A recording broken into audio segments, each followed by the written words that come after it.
Alors on va faire une interview en fait sur les triangles de la nuit que tu as sous-titré un phénomène enquête sur un phénomène inquiétant. Oui, Est-ce que tu peux te présenter? oui, donc moi je m'appelle Daniel Robin, j'ai 63 ans, je suis à la retraite là depuis 3 ans. Je travaillais dans le secteur de l'assurance, des Oui, assurances d'accord. de personnes. Et puis en parallèle à mon activité professionnelle, je me suis toujours intéressé à plein de choses. J'ai fait de la peinture, j'ai fait des expositions, j'ai aussi écrit pas mal de livres, des articles, et puis voilà. Bon, alors à la retraite, j'ai pas cessé mes activités. Au contraire, ça a décuplé. J'ai de plus en plus d'activités, donc je m'ennuie pas du tout. Et là, on a créé une société avec Najib qui s'appelle Vertical Project Media. Oui, voilà, oui, oui. Donc c'est une société qui organise des colloques, des conférences, des ateliers, voilà, donc sur la thématique de la conscience. Et puis disons, la philosophie de ce projet est basée sur le manifeste post-matérialiste qui a été Oui, mis au point par Mario de Beauregard et signé par plus de 300 scientifiques, beaucoup de scientifiques anglo-saxons. oui, Et voilà, donc la philosophie de ce projet se situe un peu dans cette démarche qui est un petit peu émergente en France, basée sur une autre vision de la conscience, des possibilités de la conscience, de l'origine de la conscience. Et je m'intéresse beaucoup aussi aux expériences de mort imminente, à la parapsychologie, à la vision à distance, tout ça, voilà. Donc aussi à l'ésotérisme et à la spiritualité, voilà. tu es venu à t'intéresser aux ovnis en fait depuis longtemps? Alors les ovnis, oui, c'est vraiment quelque chose qui m'intéresse depuis, je vais dire, l'adolescence. Je dirais depuis l'âge de 13-14 ans, bon, j'ai commencé à lire beaucoup de livres. Je crois que j'ai lu tout ce qui a été publié en français dans ce domaine. Ça m'a toujours très intéressé. J'ai moi-même été témoin de ce phénomène à plusieurs reprises. À plusieurs reprises? Ouais, alors ça serait peut-être long de tout expliquer aujourd'hui, mais voilà, bon, pour moi, c'est quelque chose qui est parfaitement réel. C'est pas purement livresque, c'est pas quelque Oui, chose oui. qui est, Mhm. voilà, je passe pas mon temps sur Internet. C'est quelque chose pour moi qui est réel, qui fait partie de ma vie, tu vois. Et donc, de fil en aiguille, bon, j'ai rencontré. Alors, il y a une époque, j'ai organisé ce que j'appelle les rencontres des sciences et de l'inexpliqué. Donc, c'était une série de conférences à Lyon, dont l'une des thématiques, c'était les ovnis. Donc, j'ai Oui, invité à d'accord. Lyon beaucoup d'ufologues, des grands ufologues français connus. Bon, Joël Ménard, Jean-Gabriel Grélé, j'ai invité aussi Xavier Passot, enfin, des gens comme ça. Et donc là, bon, j'ai pu rentrer dans échanger et avoir disons, un réseau d'ufologues voilà, avec lesquels j'échange beaucoup d'informations. Donc après, bon, j'ai accumulé beaucoup. Alors j'ai aussi, je suis aussi président de l'association de Investigation qui anime sur l'ensemble du territoire français. Et donc là, à partir des activités de l'association OVNI Investigation, j'ai accumulé un nombre très très important de matériaux, c'est-à-dire des témoignages, des enquêtes, et notamment en ce qui concerne les triangles, qui à partir des années 2000, c'était vraiment le gros des témoignages qu'on recevait impliquait des ovnis de forme triangulaire. Voilà.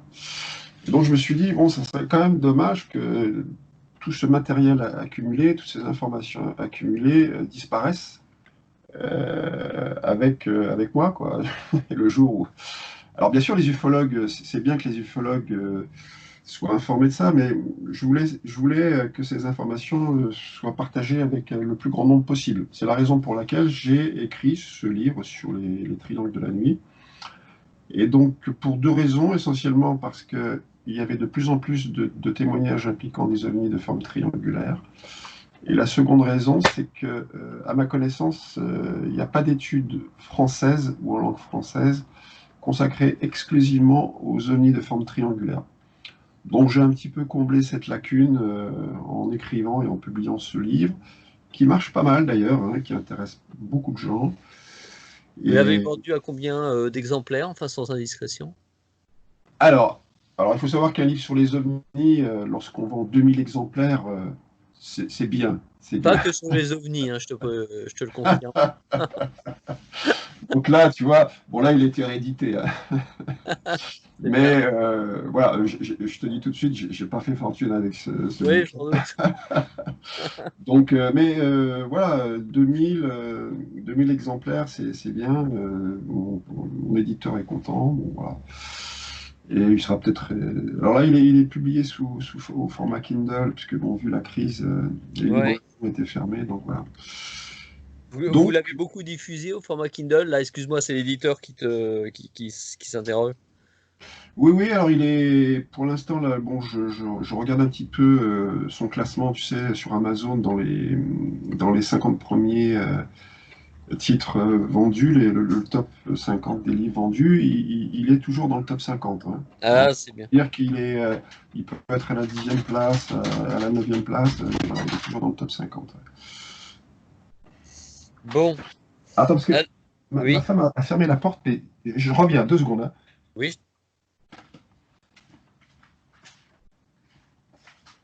Bon, oui, si tu fermes la porte, la maison va être. Bah, ferme le salon. Oui, écoute. Ouais, mais j'aurais plus de... Allô? Oui. Oui, excuse-moi, ouais, parce que... Alors, tout à fait. Alors, euh, moi, j'ai de mon côté fait une enquête qui, pour l'instant, est un petit peu au point mort, une enquête que j'ai mis sous forme vidéo, un petit peu une compilation, mais qui n'est pas professionnelle, mais qui recèle beaucoup d'infos. Et sur Brocéliande, on observe de manière séculaire pas mal d'ovnis, Oui. à l'exception d'ovnis de forme triangulaire, sauf Ah, deux exceptions qui sont pas inintéressantes.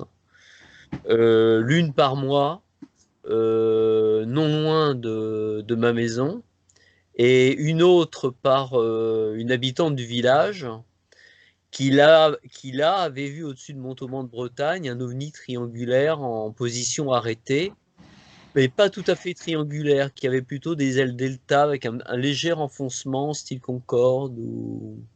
oui, Alors, d'accord. je sais pas, je sais pas si ça fait partie de la catégorie des ovnis triangulaires. Oui, alors bon, moi, dans la catégorie des ovnis de forme triangulaire, j'inclus aussi les ovnis en forme d'aile delta Oui, voilà. ou de boomerang, et aussi les ovnis en forme de chevron. Parce que tu as, bon, le Oui. cas le plus connu, c'est le cas de Phoenix, où un ovni en forme de chevron de très très grande dimension a survolé la ville de Phoenix. Donc voilà, bon, alors ça porte principalement sur les ovnis de forme triangulaire qui ont de multiples, enfin différentes dimensions, différents feux. Enfin, c'est vraiment quelque chose d'assez compliqué. Et oui, alors il peut y avoir toutes sortes de formes. Je me limite pas à une forme particulière. Bon, par contre, j'exclus tout ce qui est de forme discoïdale, tout ce Oui. qui est de forme allongée, cigare. Bon, ça rentre dans d'autres catégories. Ou même les sphères. Je ne parle pas des sphères qui sont pas mal vues aussi, hein. Il y a une année, on a eu vraiment quasiment Donc voilà.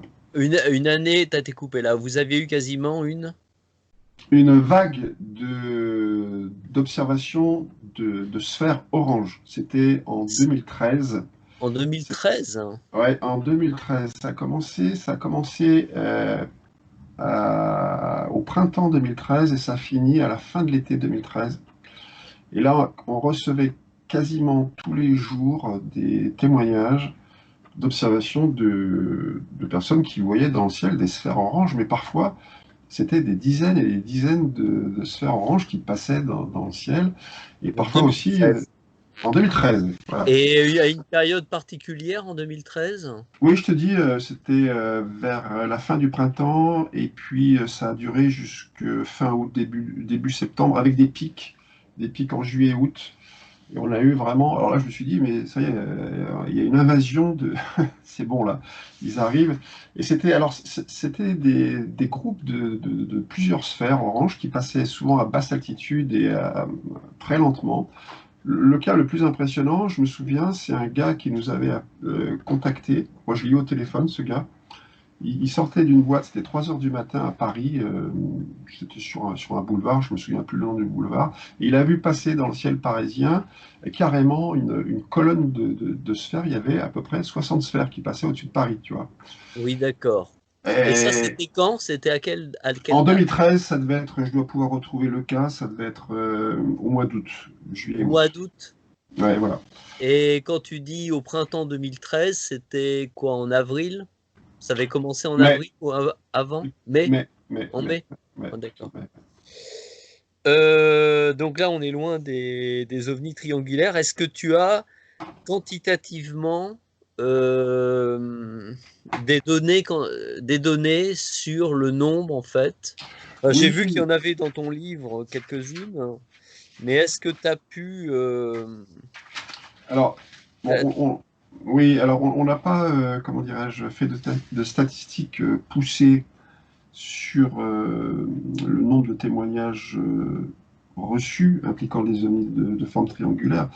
Bon, on constate seulement que depuis, je dirais, le début des années 2000, depuis les années 2000 jusqu'à maintenant, je dirais que 95% des témoignages qui nous parviennent concernent des ovnis de forme triangulaire. Des ovnis de forme triangulaire. Et 80. rien que sur le territoire français. C'est-à-dire que nous, notre activité, alors on est un petit peu en Suisse, on a 2 correspondants en Suisse et un correspondant en Belgique. Vous Donc avez voilà, combien de correspondants en tout? une trentaine. D'accord. Donc 2 en Suisse, un en Belgique et le reste en France. Sont des correspondants qui sont plutôt urbains? Non, pas spécialement. Donc ce sont des gens qui peuvent habiter à la campagne, qui sont près des villes. Alors nous, si tu veux, ce réseau, en fait, l'objectif, c'est surtout un réseau de veille ufologique. C'est-à-dire le but, c'est de pouvoir intervenir rapidement dans des délais assez courts. L'idéal, c'est 48 heures.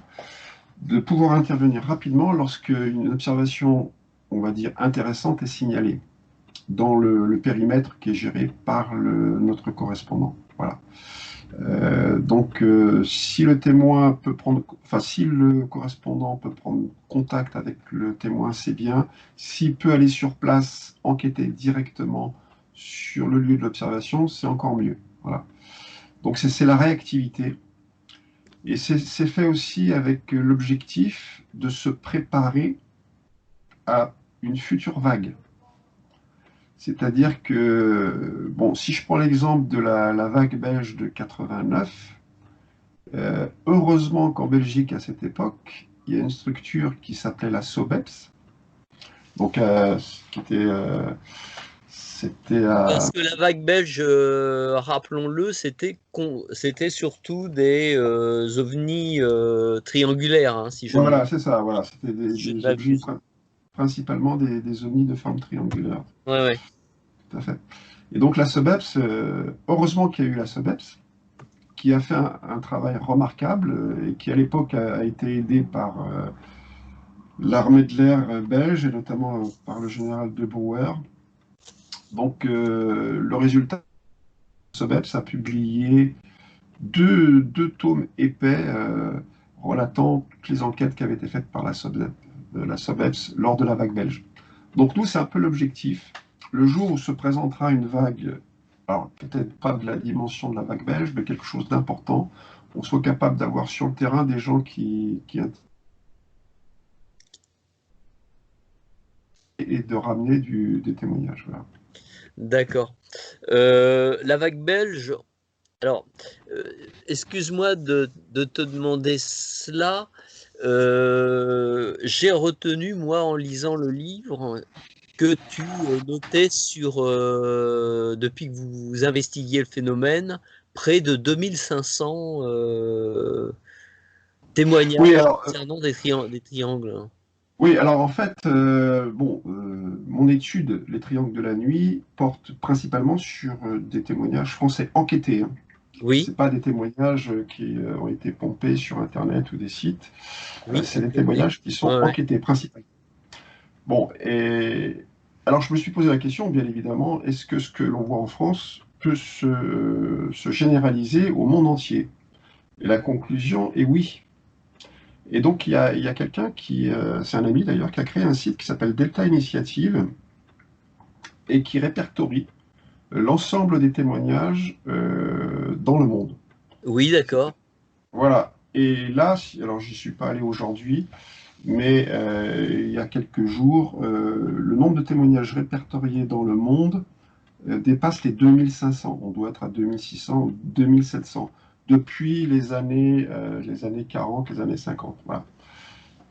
Dans le monde entier, principalement dans les pays anglo-saxons, c'est-à-dire les États-Unis et l'Angleterre. On ne sait pas trop ce qui se passe en Chine, on ne sait pas trop ce qui se passe en URSS, on ne sait pas trop ce qui se passe en Asie du Sud-Est ou en Afrique. Donc 2500, c'est quand même pas mal. C'est quand même pas mal. Voilà. Surtout que, bon, comme je dis souvent, les témoignages sur lesquels on enquête ne représentent qu'un faible pourcentage des observations réelles, c'est-à-dire Ouais, oui. du nombre de gens qui font de réelles observations, qui ne témoignent pas toujours d'ailleurs. Et je sais que Jacques Vallée, lui, avait tenté, dans un de ses nombreux livres, avait tenté, lui, de faire une nomenclature quantitative, en fait, du phénomène OVNI. Oui, et je me souviens Euh, bien, oui. et alors, je sais plus dans quel livre, parce que j'ai pas retrouvé, en fait, ces chiffres, mais Alors oui, oui, je vois ce que tu veux dire. c'était totalement impressionnant. C'est dans le Euh, livre Autre Dimension, et si je me souviens bien, c'est dans une annexe du livre Autre ah, Dimension, voilà, c'est ça, oui. et dans lequel il fait une projection en fonction des cas qui nous parviennent, qui sont quand même très très nombreux. Alors, toute forme d'ovni confondue, hein, pas seulement des ovnis triangulaires, hein. Oui, oui. Donc, on est à plusieurs millions d'observations dans le monde depuis, alors je me souviens plus le chiffre exact, mais c'est peut-être de 20 millions ou 30 millions d'observations depuis la fin de la Seconde Guerre mondiale jusqu'à maintenant. Jusqu'à maintenant. 30 millions d'observations. Et alors, oui, alors donc effectivement, ça nous donne une dimension quantitative qui est pas négligeable. Ça, ce sont des observations au sol. Est-ce que tu as eu, toi, de la part d'astronomes ou des échos, ou je sais qu'il y a Oui, il y a un alors, observatoire à Lyon, par exemple? oui, alors justement, je voudrais un petit peu rectifier ce que tu viens de dire en ce qui concerne les ovnis de forme triangulaire, c'est qu'on n'a aucune observation au sol d'ovnis triangulaires. Aucune. Sauf Non, mais quelques au cas sol, c'est-à-dire qui posé, c'est ça que tu veux dire? posés, ouais. Non, non, mais du sol, je voulais dire. Ah, du En sol, fait, d'accord. voilà. Ah, voilà, d'accord. du sol, du Ah, sol. toi, tu vois, tu croyais, ouais, je Oui, croyais qu'il disait. parce que est-ce que, donc on a effectivement un très très grand nombre de témoignages de personnes individuelles, sachant que si j'ai bien compris la méthodologie du GEPAN, à partir du moment où il y avait un témoignage par une seule personne, il le rejetait. Mhm. Oui, Ce qui est très limitatif d'ailleurs, hein. Enfin, ce bien qui sûr. me semble pas, moi, très méthodologique, enfin, être une lacune dans sa méthodologie. Parce que les témoignages ici qu'on a souvent impliquent qu'une personne, hein, par exemple, hein. Mais comme ils Euh, se répètent, bon. et je dirais 90% des témoignages, 98% des témoignages, c'est une seule personne. Et alors, autre difficulté des témoignages, moi, la personne qui avait observé cet ovni sur Montauban, à peu près au-dessus de la voie ferrée, à partir du moment où elle l'a vu, en fait, et identifié, il est devenu invisible, en fait. Oui, Ça, c'est-à-dire, ce sont des cas que tu as rencontrés où, à partir du moment où quelqu'un le détecte, il devient invisible. Ou quelqu'un le voit, il devient invisible. j'ai une coupure, mais Ouais, je comprends ta on a question. des coupures récurrentes. À partir Ouais. du moment où quelqu'un voit un de ces ovnis triangulaires, donc dans mon cas, elle le voit et il devient invisible à ce moment-là. Ça a eu, Pas forcément, pas pas forcément, forcément, pas mais forcément. ça arrive. Ça peut arriver. Alors en fait, dans ce genre d'observation, on a tous les cas de figure. Tous les cas de figure. Et alors, on a l'engin qui apparaît brusquement, qui apparaît souvent, parfois, sous la forme d'une forte lumière très intense, qui se rapproche du témoin, et ensuite le témoin voit trois petites pastilles circulaires, et puis à un moment donné, il voit l'ovni triangulaire. On a aussi bon, le témoin qui arrive à un endroit et il voit au-dessus d'un immeuble ou des arbres, il voit un ovni triangulaire. Et souvent l'ovni, alors soit l'ovni disparaît en glissant, c'est-à-dire qu'il se déplace très très lentement, donc le témoin voit l'ovni disparaître, soit l'ovni disparaît sur place comme si on éteignait un interrupteur, tu vois.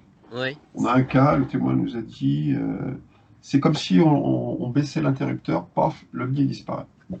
Ça ne veut pas dire qu'il n'est pas là, mais le témoin ne le voit plus. Voilà. Alors c'est un cas de figure, effectivement, ça peut. Alors c'est pas parce que forcément le témoin le voit que l'OVNI disparaît. En fait, on ne sait pas réellement ce qui se passe, hein. Je pense qu'à un moment donné, l'OVNI décide de disparaître. Euh, dans ce que tu nous ramènes, enfin dans le matériau que tu nous ramènes, enfin le matériau d'information que tu nous ramènes, qui est exceptionnel, en fait vraiment dans cet ouvrage, euh, d'autant plus qu'en fait que c'est une collation de beaucoup d'observations qui sont vérifiées. Et là, moi, j'en avais pas conscience tout à fait, hein, quand j'ai eu.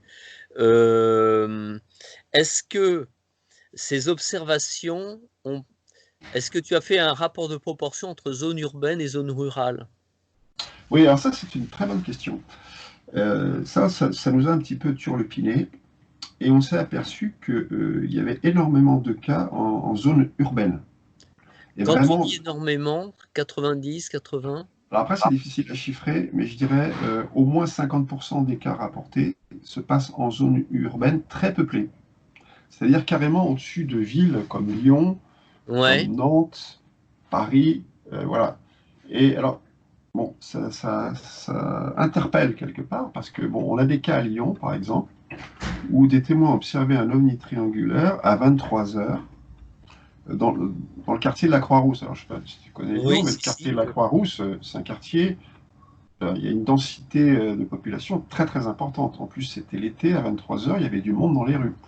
Et un témoin a vu passer un ovni triangulaire au-dessus des immeubles, à 20 mètres au-dessus des immeubles, sans À bruit. une allure très lente? Euh, 5 km/h, 10 km/h maximum, tu vois. Très lentement, sans aucun bruit et à très basse altitude.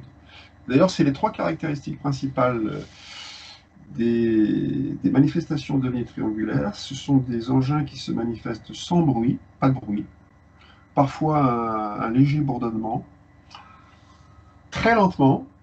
Il se déplace très lentement, comme s'il glissait. Alors ça, c'est un terme qui revient souvent chez les témoins.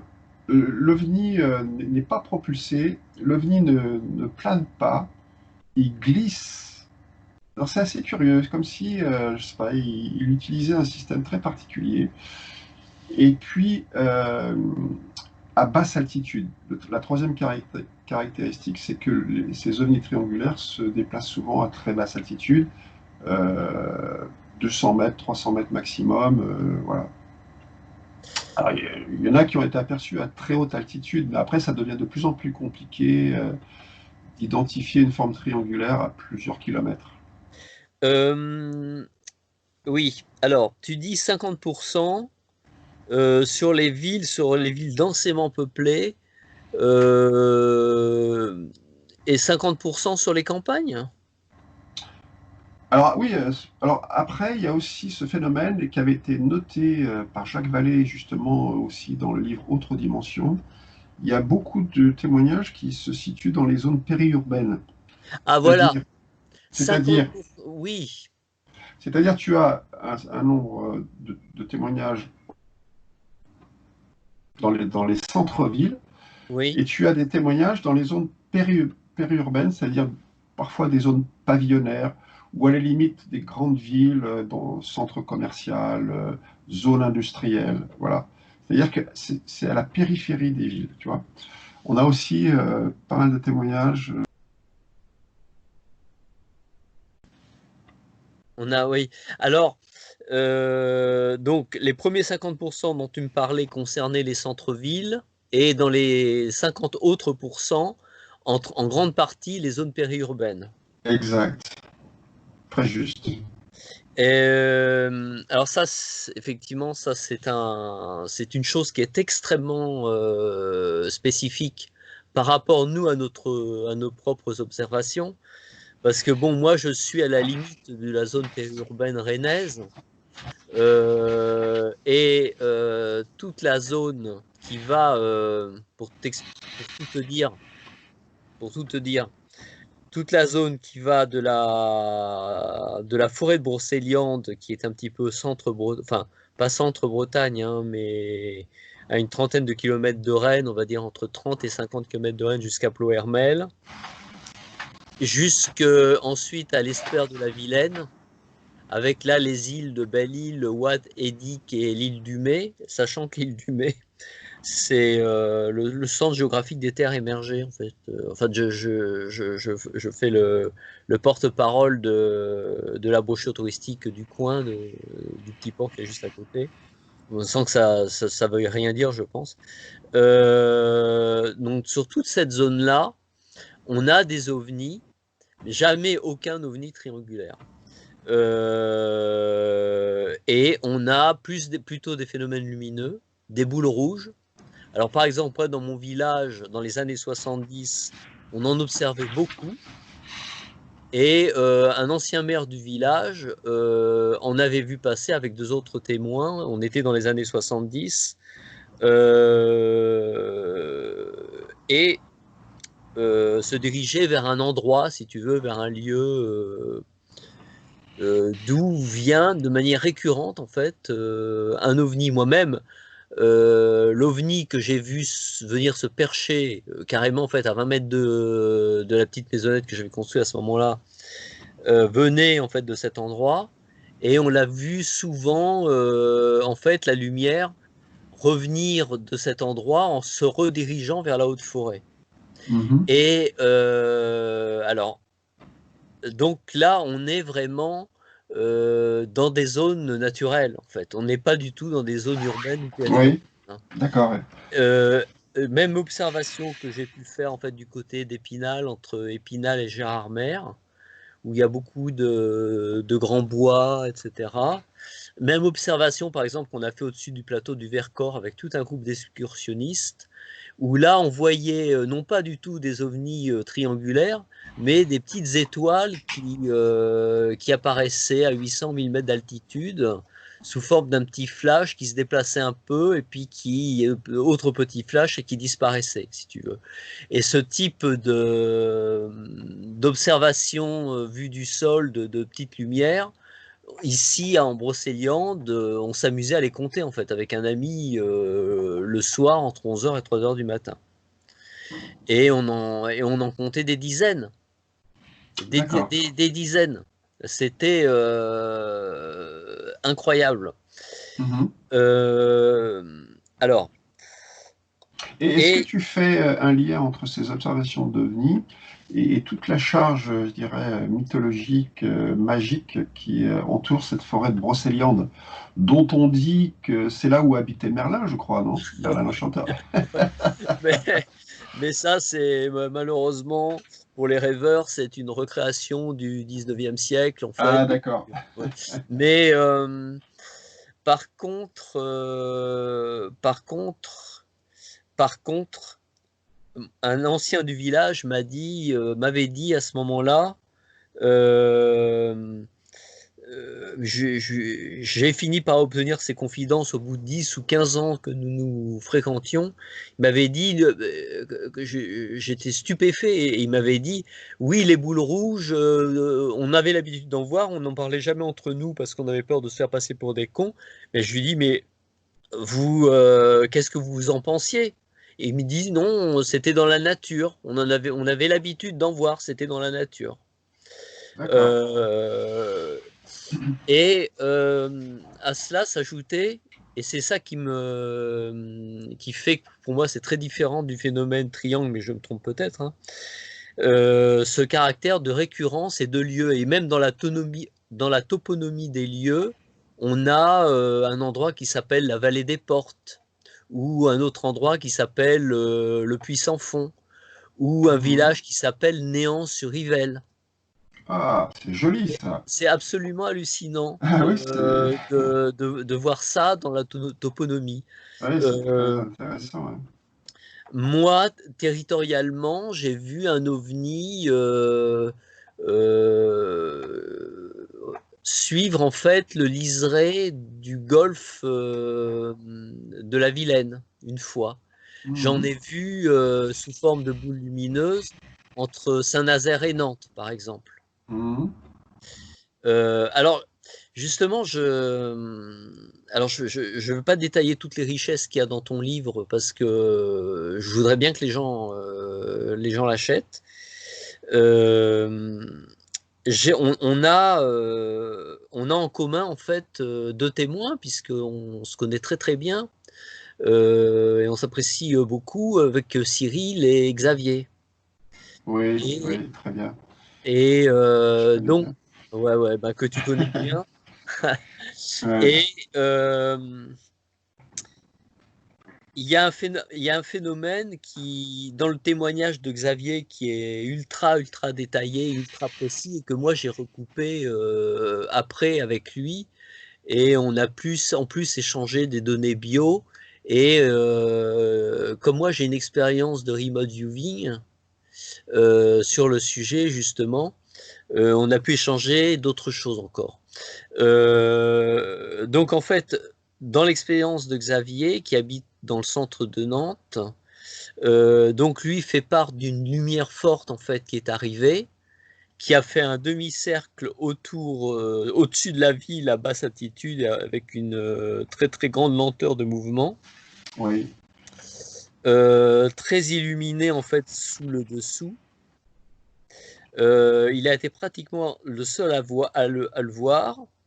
Et ensuite, l'OVNI a traversé la Loire, et là, un autre témoin qui s'appelle Jean-François l'a vu en fait se reformer en une boule lumineuse, on va dire, en fait, comme s'il créait en fait autour de lui une structure ronde, et ensuite disparaître au-delà des nuages.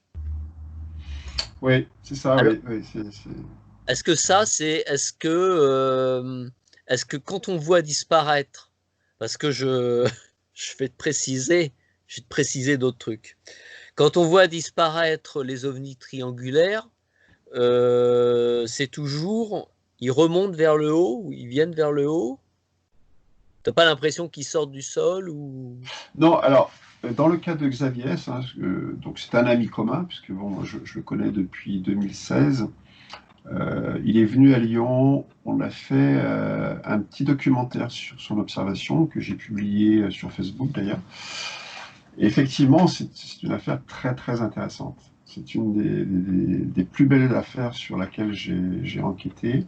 C'est un témoin qui est absolument crédible, qui est vraiment, enfin, je veux dire, c'est quelqu'un d'équilibré, qui travaille dans la fonction publique, donc qui veut garder l'anonymat. Et effectivement, son observation a commencé par l'observation d'une boule lumineuse intense qui était située près de l'aéroport international de Nantes, Oui, dans tout le à fait. sud-ouest de Nantes. Et là, il a retrouvé un témoin, Jean-François, effectivement, qui a vu ce même phénomène lumineux, très intense, qui ressemblait d'après ce que m'a dit Xavier, tu sais, quand un soudeur utilise un arc, Oui, ça émet une lumière blanche très intense, et il a comparé la lumière de l'OVNI à cette lumière d'un arc électrique de soudeur. Voilà. Et donc il a vu ce phénomène, il a eu très peur d'ailleurs. Je me souviens, il nous a dit, voilà, qu'est-ce que c'est que ça?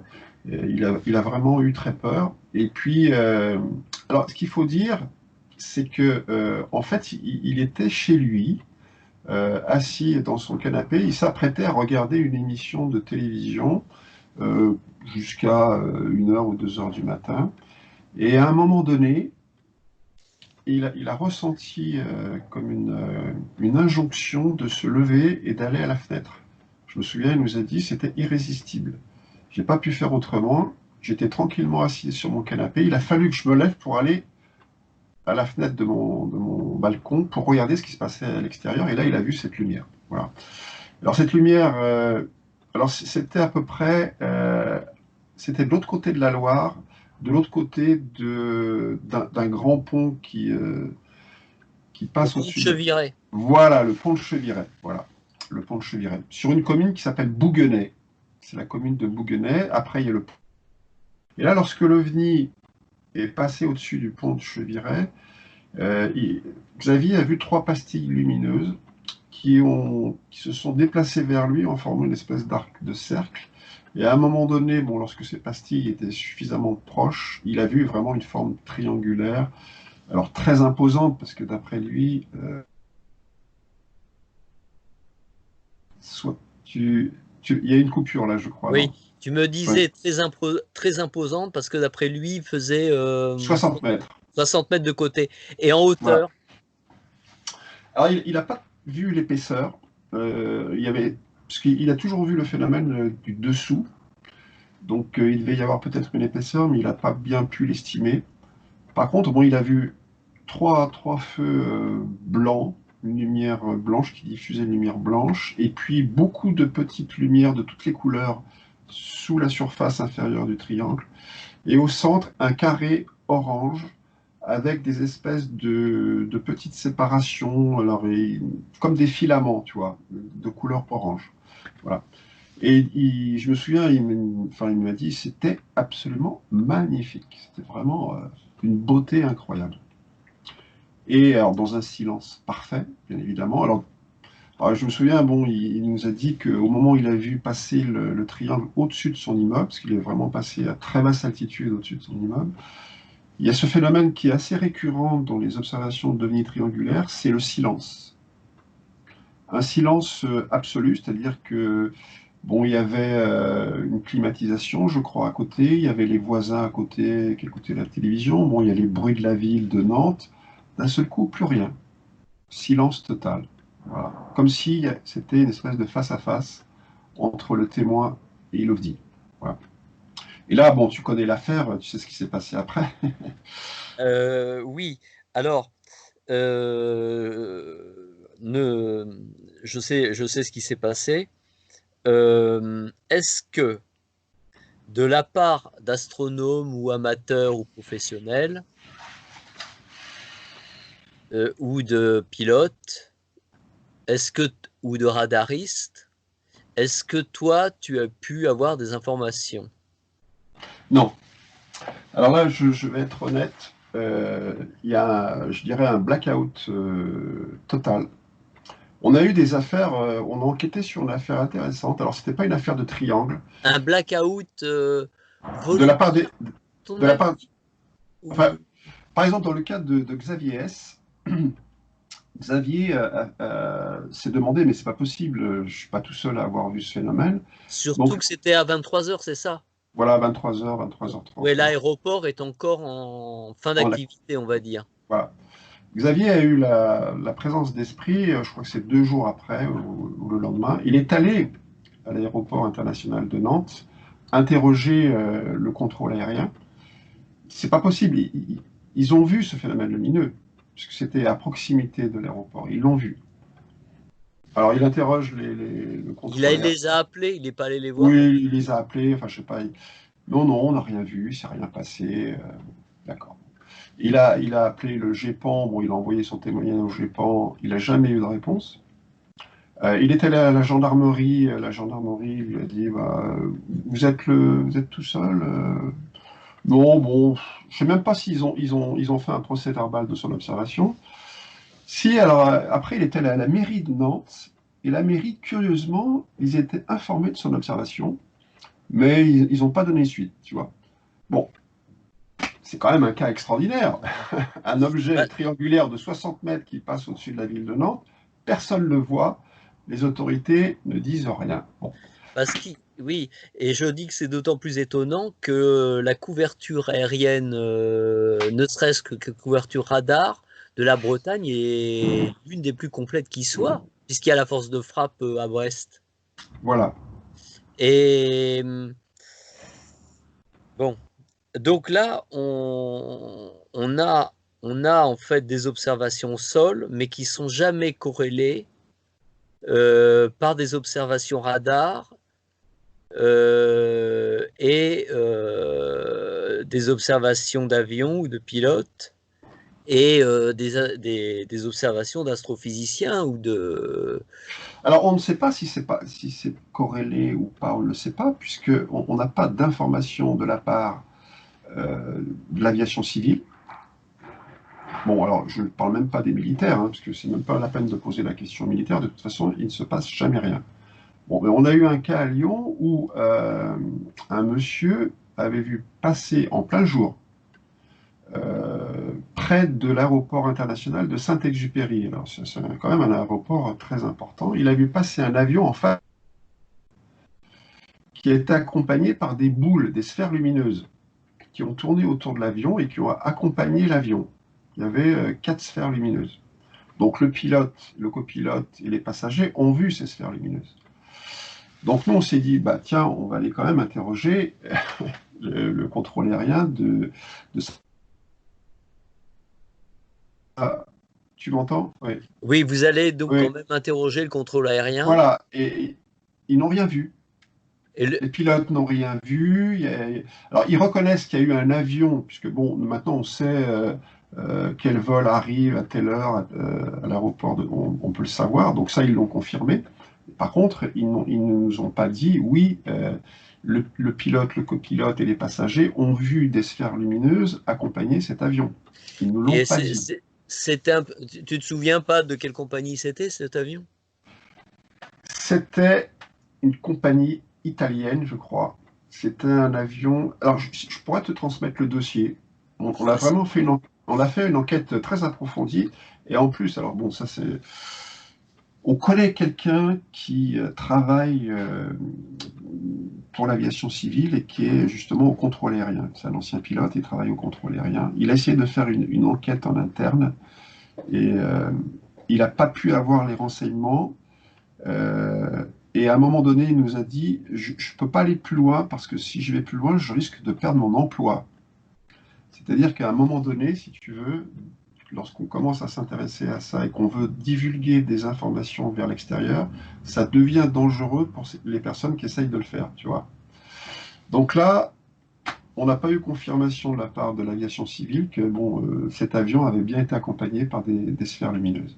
Et le Quand, témoin, ouais, il y a une anecdote amusante, hein, parce que moi, quand j'ai été, donc moi j'ai eu une première tentative de recrutement au cours d'un repas en fait qui était organisé à l'époque. Je me souviens, je fréquentais beaucoup On va sortir, qui est une association où on rencontre des gens qui peuvent être très sympas. Et j'avais été contacté par deux personnes de la DGSI. Donc à l'époque, j'étais dans la naïveté, je croyais que les RG existaient encore. Et c'était devenu la DGSI entre-temps. Donc ça avait intégré à la fois les anciens RG et la DST, la Direction de surveillance du territoire, donc le contre-espionnage. Et donc un soi-disant couple en fait se présente à moi. Ils avaient lu tous mes bouquins et dans un de mes bouquins sur les cohabitats, il y a une maison forme ovni qui bouge d'ailleurs avec le soleil. Donc ils me le montrent sur leur smartphone et ils bossaient en fait à l'aéroport d'OVNI, à l'aéroport d'Orly, pardon. hmm. Et Lapsus. lapsus révélateur. Et ORG, parce que j'avais un ami, moi, qui était ORG. À force de photographier, lui, il s'occupait de suivre des terroristes, enfin des militants kurdes. Et ils développent souvent un goût pour la photographie. Et il faisait beaucoup il avait fait beaucoup de photos d'aéronefs sous des angles un peu ovniesques, on va dire, avec des reflets métalliques, etc. Et il me présente sa collection. Alors c'était vraiment un appel du pied très très appuyé qu'il me faisait là, seulement après que je suis un peu mieux connu les détails des procédures de recrutement. Et en effet, ce qui m'a fait dire en fait à ce moment-là, mais en fait après, que ils étaient sur le coup en fait, qu'il y avait il y avait un contrôle. Ils étaient sur le coup pour recenser les témoignages et Bien sûr. les choses avérées comme ça. Et il y a une question qui me vient comme ça, tout à fait intuitive. Et, du coup, non seulement le vol, mais qui avait dans le vol? Tu vois, qui avait Ouais, sur la liste des passagers? Ça aurait été intéressant, ça peut ouais. être intéressant de savoir.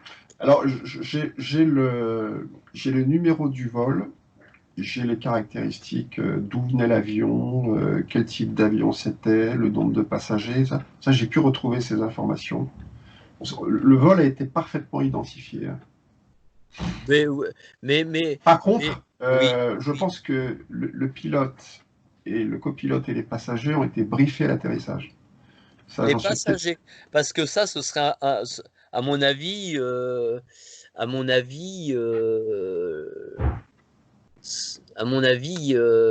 s'ils ont été briefés, il y en a forcément un qui pourrait parler hein, entre nous. Parce que si tu briefes 200 personnes, il y en a toujours un qui lâchera le morceau. Mais bon, c'est Faut tenter le coup. un boulot énorme. Oui, tout à fait. Tout à fait. Euh, Non, non, c'est un bon exemple qui montre, et c'est pas le seul d'ailleurs, hein, que du côté des autorités, bon, moi je classe ça dans la grande catégorie des autorités, très peu d'informations qui oui, fuitent, hein, oui, du bon, côté des sauf autorités, quelques. ouais, ouais, Ouais. très peu d'infos qui fusent. Alors effectivement, on aura beaucoup de mal parce qu'évidemment, un radar comme le radar du Nimitz, on en parlait avec notre ami Franck Morin, il aurait à peu près une portée de 30 km en altitude. Les radars de Thales, ils ont également une portée de 30 km en altitude.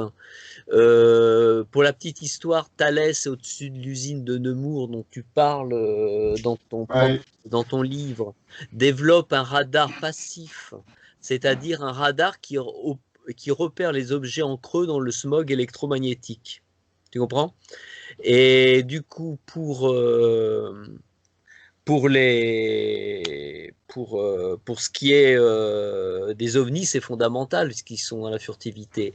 Et Ouest France, qui est parfois qui sort des articles qui sont parfois intéressants, montre en fait dans un de ses articles que Thales a renforcé son ancrage auprès de Rennes. En fait, ils expliquent dans cet article que les données, dans l'ensemble des données de plus en plus nombreuses fournies par les radars militaires, nous traquons les anomalies. Les anomalies, attention. Soudain, explique Erwan Boulin, de simples dysfonctionnements, mais également des attaques, l'idée de rendre les informations disponibles plus claires, de lever le brouillard.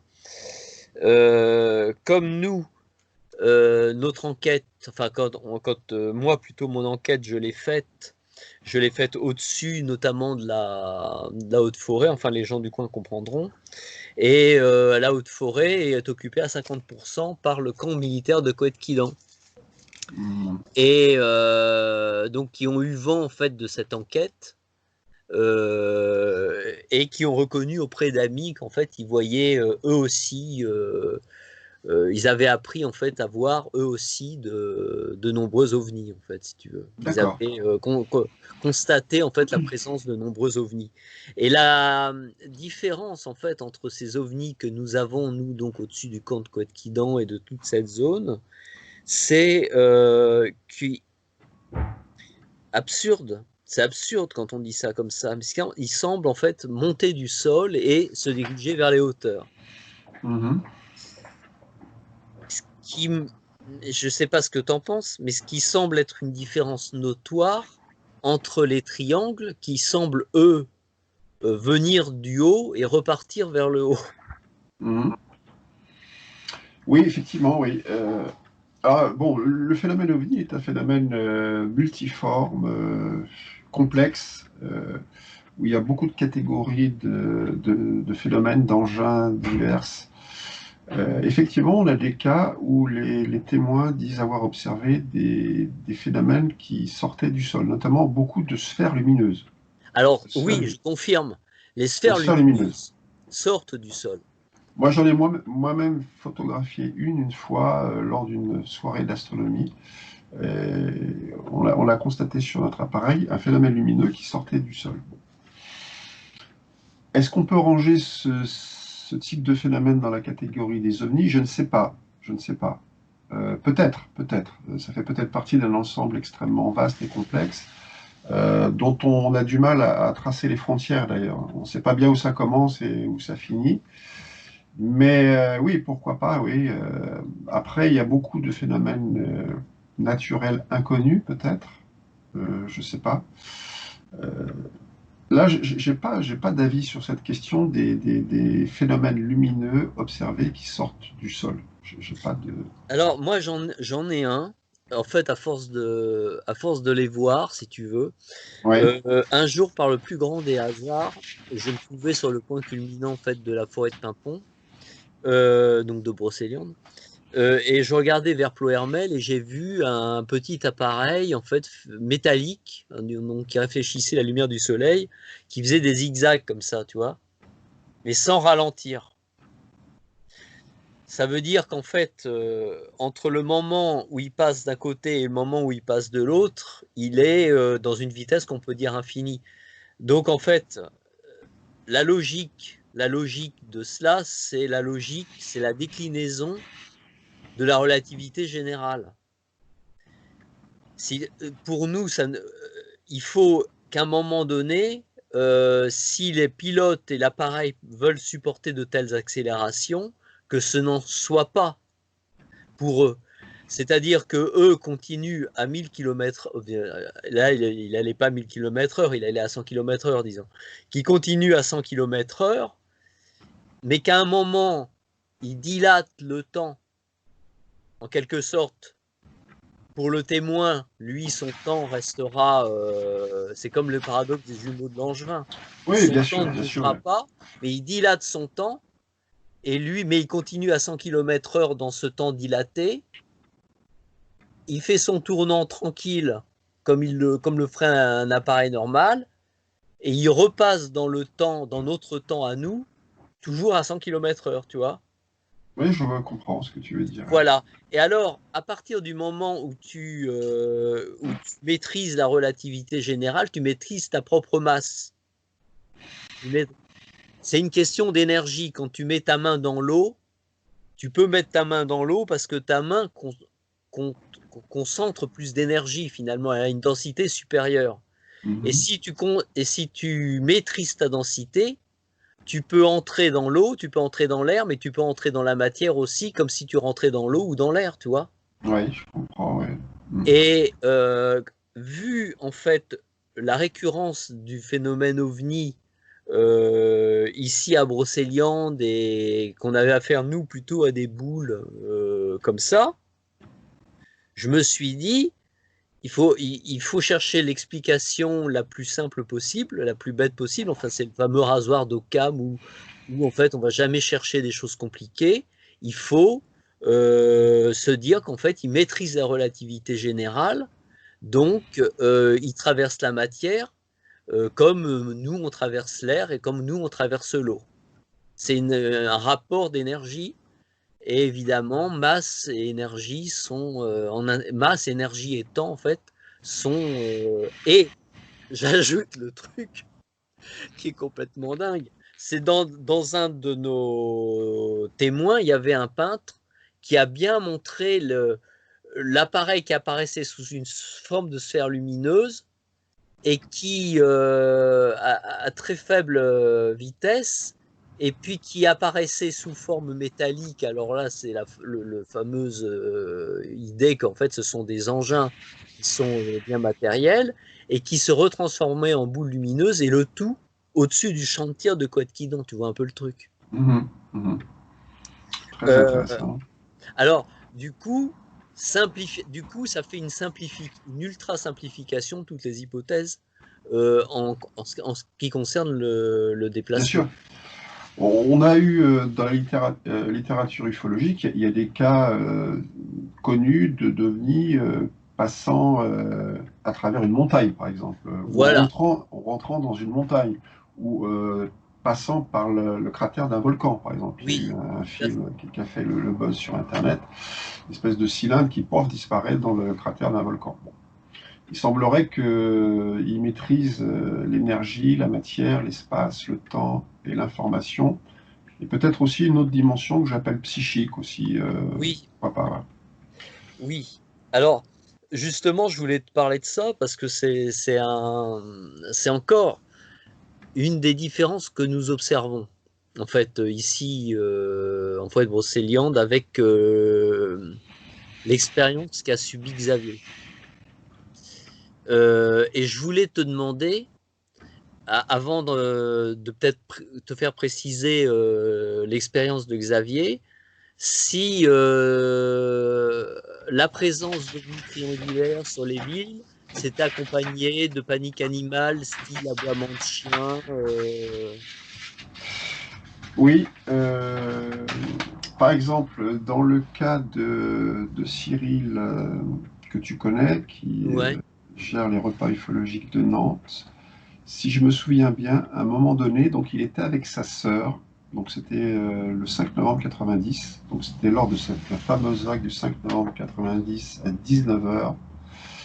Et en fait, il était avec sa sœur dans son appartement, et ils ont vu d'abord les lampadaires et toutes les lumières du quartier s'éteindre les unes derrière les autres.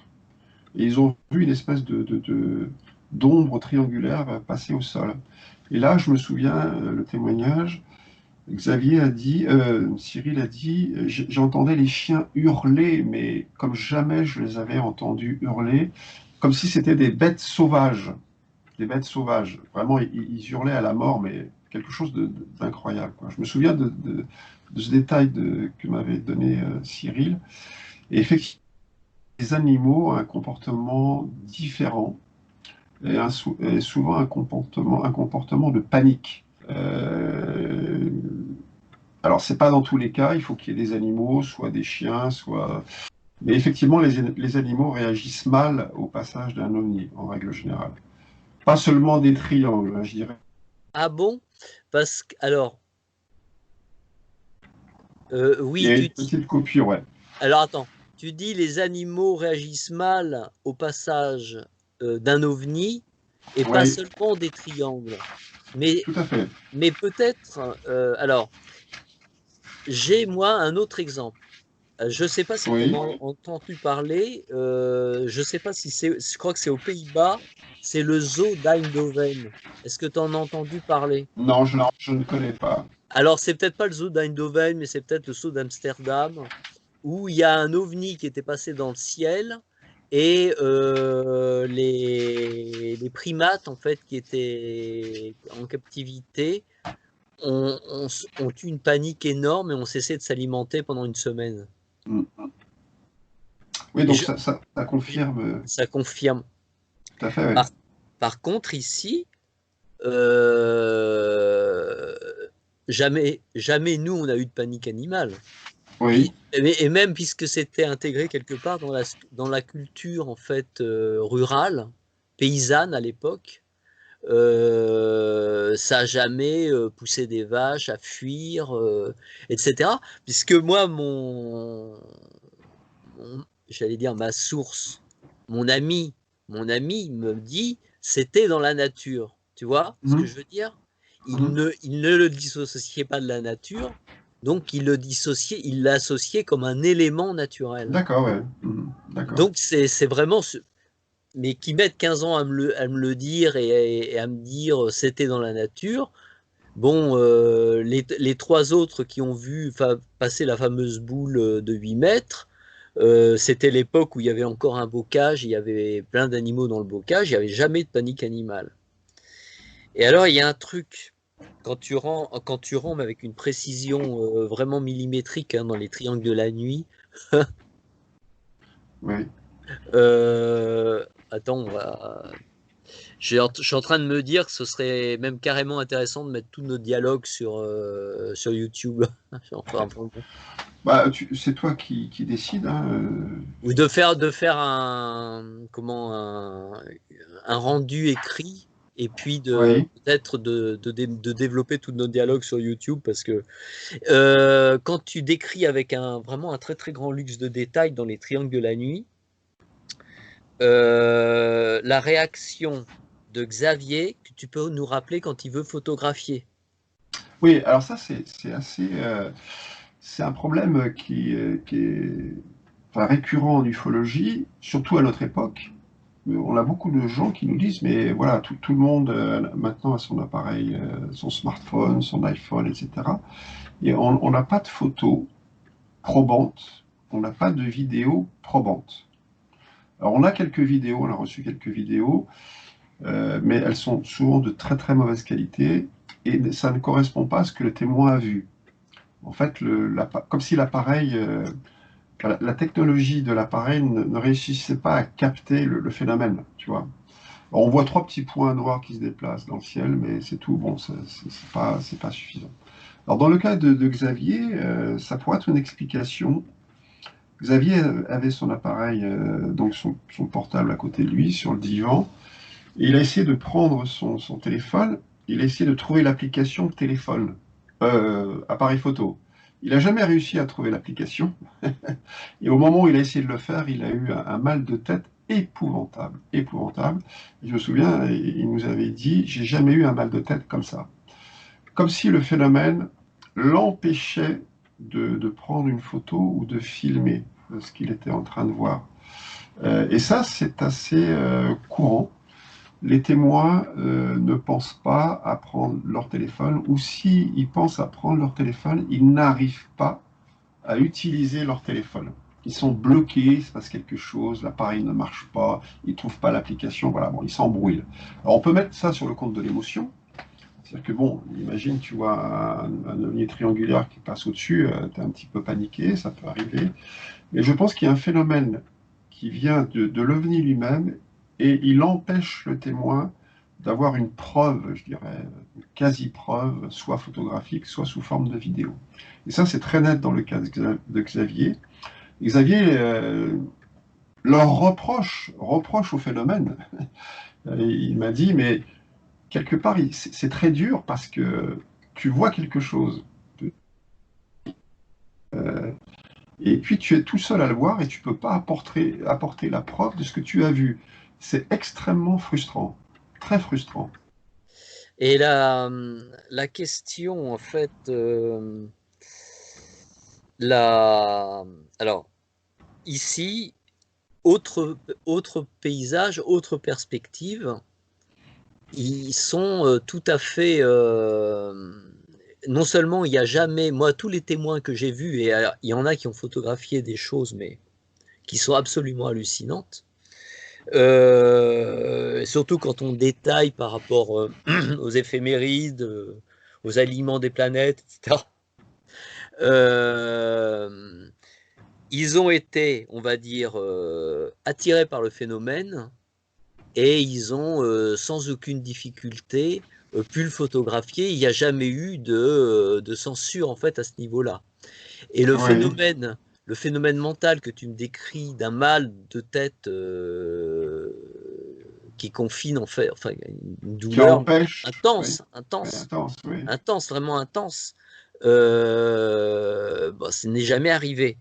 Par contre, en matière de remote viewing, les espions qui cherchent à pénétrer en vision à distance à l'intérieur d'installations privées, par exemple secrètes, eux, ils font état douleurs physiques et voire même d'AVC. Ouais, tu me l'as. C'est pas du tout.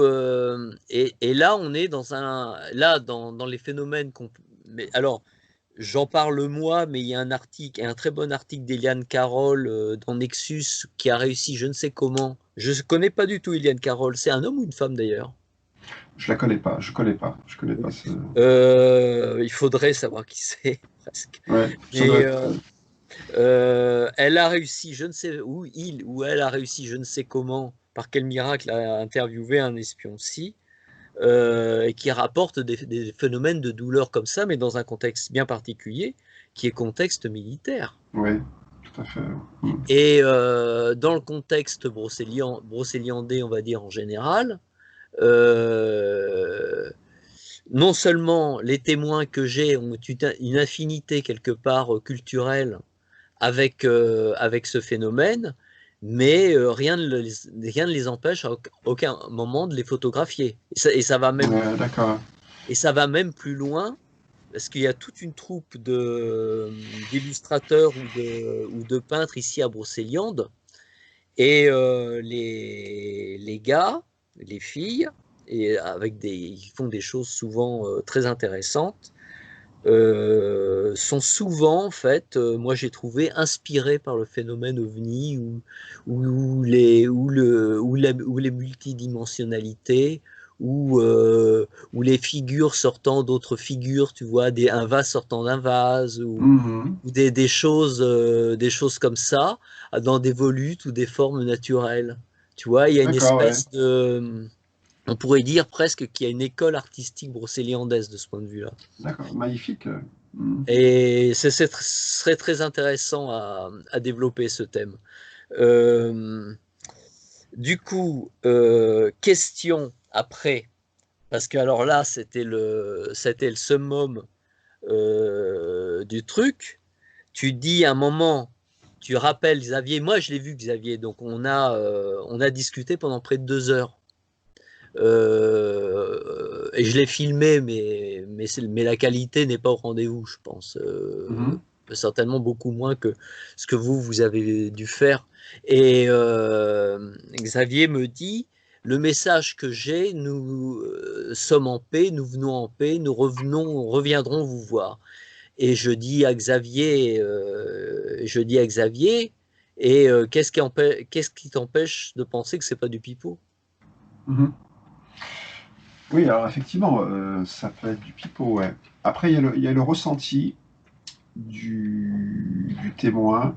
Je me souviens que Xavier nous a dit deux choses. Il nous a dit qu'il avait ressenti une grande paix intérieure. Attends, parce qu'il y a ma Ouais. femme qui montre quelque chose. Oui, oui, ok.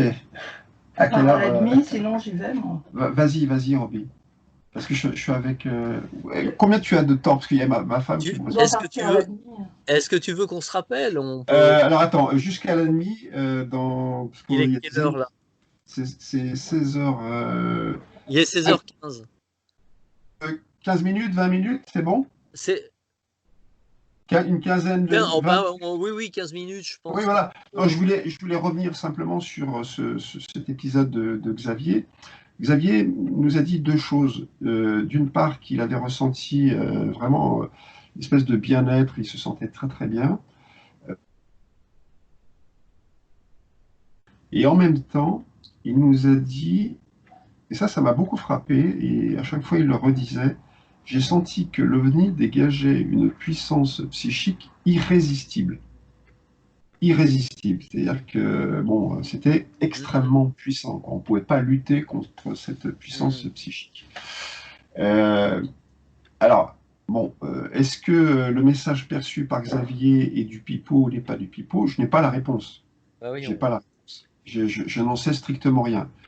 On a enregistré les faits, on a enregistré le témoignage de Xavier. Il semblerait que Xavier n'ait pas été traumatisé par ce qu'il a vécu, il a été impressionné. Bon, il nous a dit que c'était vraiment une expérience super, quoi. Et si c'est à refaire, il la referait. Donc il a pas senti d'agression, de tromperie de la part du phénomène. Euh, cette voix, c'était une voix, et je me souviens du terme, alors il m'a dit que c'était une voix divine, quelque chose de très puissant qui semblait venir de très haut, enfin de quelque chose de très fort, de très puissant. Voilà. Bon, après, est-ce que c'est une tromperie? Je n'en sais rien. Je n'en sais rien. Alors c'est la question qu'on peut se poser à propos des triangles noirs. Bon, déjà, toute la symbolique attachée au triangle noir, c'est pas forcément une symbolique qui est très positive. Dans tous les cas sur lesquels j'ai enquêté, il n'y a jamais eu, bon déjà, il n'y a jamais eu de ce qu'on appelle des rencontres rapprochées du troisième type, c'est-à-dire d'ovnis triangulaires qui atterrissent au sol, avec des entités qui sortent des triangles, qui interagissent avec les témoins, qui les paralysent, comme on a eu beaucoup de cas en ce qui concerne les soucoupes et les disques, notamment le Calval-en-Sol. On n'a jamais enquêté sur ce type de cas. Il n'y a pas de RR3, à ma connaissance, impliquant RR3, tu veux dire? RR3, rencontre rapprochée du troisième type, Ah oui, selon la classification de d'accord. d'INEC, hein. C'est-à-dire un engin, des entités et des entités qui interfèrent avec le témoin. Le cas emblématique de RR3, c'est Valensole. Voilà, Valensole. Alors,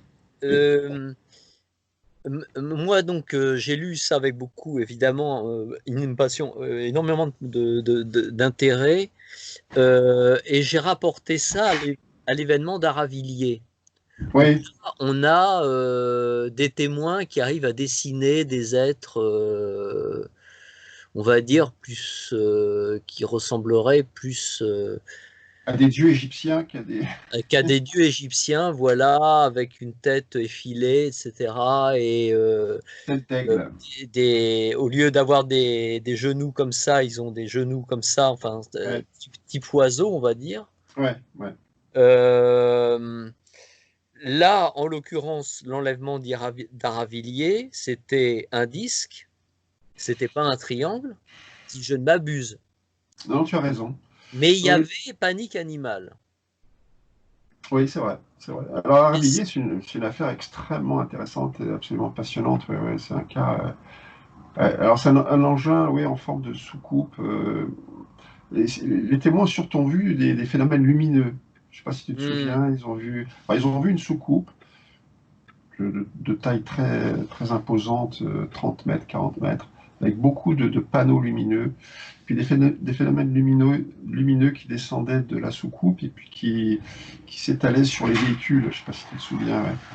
Et oui, puis effectivement, il y a eu un enlèvement, donc il y a un témoin qui est décédé actuellement, enfin qui est décédé, Monsieur D, qui a été oui, interviewé par Marie-Thérèse de Brosse d'ailleurs. Et d'accord. moi j'ai la vidéo, et ce témoin décrit son enlèvement à bord de l'OVNI.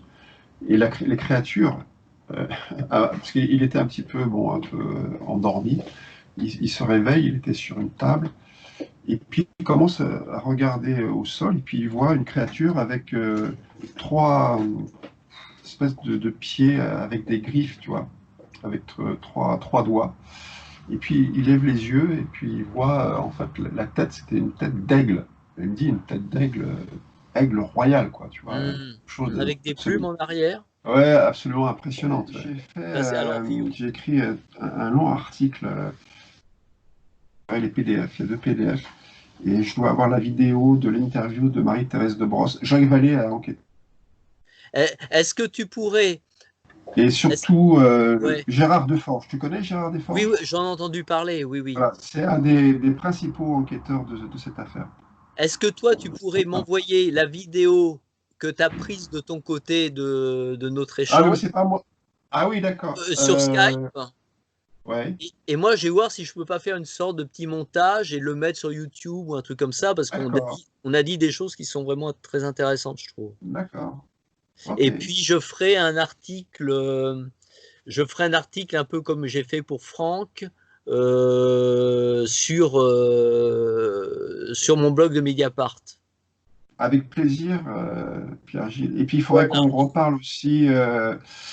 Je pense qu'il faut qu'on reparle de notre projet de constituer un groupe pour faire essayer d'établir un contact. Enfin bon, ça on pourra en reparler hors caméra si tu veux. Oh, mais on Mais peut en voilà, parler aussi en caméra, ça peut être intéressant, d'accord. la manière dont on monte la méthodologie. Oui, ça serait Euh, très intéressant. Parce que ça, je pense que ça fait partie, ça fait partie de l'événement quelque part. Tout à fait. Moi, je pense que c'est la prochaine étape de la recherche ufologique. Jusqu'à présent, bon, on n'a fait que constater l'existence du phénomène. Maintenant, on sait que le phénomène existe. Il y a des contacts psychiques entre les ovnis et les témoins. Il y a des enlèvements. La prochaine étape, à mon avis, c'est le contact. C'est le contact. Voilà. Alors, Oui, voilà. je sais que les militaires ont déjà essayé de le faire, mais je pense que ça, il faudrait une initiative privée, civile, en dehors de tout contexte militaire ou de l'espionnage. Et je pense que ça pourrait marcher. Alors moi, évidemment, sans pouvoir donner la preuve, je pense que les militaires l'ont eu le contact. Et par contre, je pense que ça s'est pas bien passé. D'accord. Mais ce qui me semble sortir de notre conversation, c'est l'existence de deux composantes ovniesques, on va dire. Celle plutôt liée au triangle, voire à l'objet qui a réalisé l'enlèvement sur Aravilliers. Peut-être avec des bémols, mais en matière de perception à distance, on a souvent des images qui peuvent ne pas correspondre. On peut avoir des images de l'intérieur de l'appareil, mais qui peuvent ne pas correspondre à l'intérieur de cet appareil-là. Et on peut avoir des images totalement en fait induites, des archétypes qui viennent à la fois de la personne qui se projette vers un de ces appareils et qui peuvent lui être donnés, si tu veux, comme étant un brouillage en fait dans la réalité. D'accord. Comme un avion poursuivi par un missile envoie des leurres euh, pour détourner en fait le missile. Euh, mais de tout cela, oui, en effet, on pourra en reparler. Ce serait Il faut qu'on intéressant d'en reparler. bah, je pense qu'il faut qu'on en reparle. Bon, moi, j'ai un ami qui s'appelle Fabrice Bonvin et il est en train de travailler à mettre au point un protocole pour faire ce qu'on appelle une RR5 sur le modèle du protocole de Stephen Greer que tu dois connaître qui s'appelle CE5 et Alors non, qu'il a testé dans le désert du Nevada et ouais. avec des résultats. Il y a un monsieur qui s'appelle Mark Auburn qui a participé à ce protocole et qui a enregistré des résultats aussi. Bon voilà, c'est un protocole qui fonctionne apparemment, avec des résultats assez spectaculaires. Par contre, il y a une préparation, et puis il faut que les gens qui participent au protocole soient sélectionnés. Donc tu vois, en Ouais, amont, il y a quand même un gros ouais, travail tout de à fait. préparation. Alors je sais que Fabrice travaille là-dessus, il n'est pas tout à fait au point. Moi, je suis très intéressé par ça et on va essayer de le tester, ce protocole. Moi, je sais Donc, que les contacts en fait, qu'on a eus étaient très, très dans l'intuitif. Et bon, moi, je n'ai eu connaissance en fait des protocoles que quand j'ai commencé à étudier le sujet à l'Iris avec comment il s'appelle déjà Campion non Champion Alexis Champion, c'est ça? Euh, Alexis Champion, ouais. oui, Alexis Champion. Il travaille pour Et l'INRES. alors oui, qui travaille en fait, qui est très proche de l'INRES. Et nous, on avait eu la chance d'être formés en mars 2011 par des espions qui débarquaient de Stargate, c'est-à-dire l'expérience qu'avait de perception à distance qu'avait lancé l'armée américaine en associant notamment l'université de Stanford, Oui, oui, bien qui sûr. continue en fait euh, qui continue en fait à travailler sur le sujet, sachant qu'aujourd'hui, il y a tout un écosystème industriel qui s'est mis en place sur ce sujet-là même. Ouais. Au point même que récemment sur Arte, ils auraient mis en fait un appareil qui permet de décrypter des phrases pensées mais non dites, Ouais. avec une certaine Ouais. précision.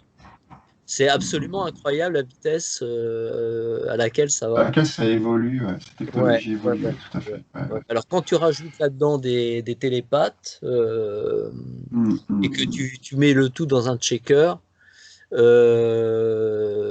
c'est ça qui peut donner des résultats, quoi.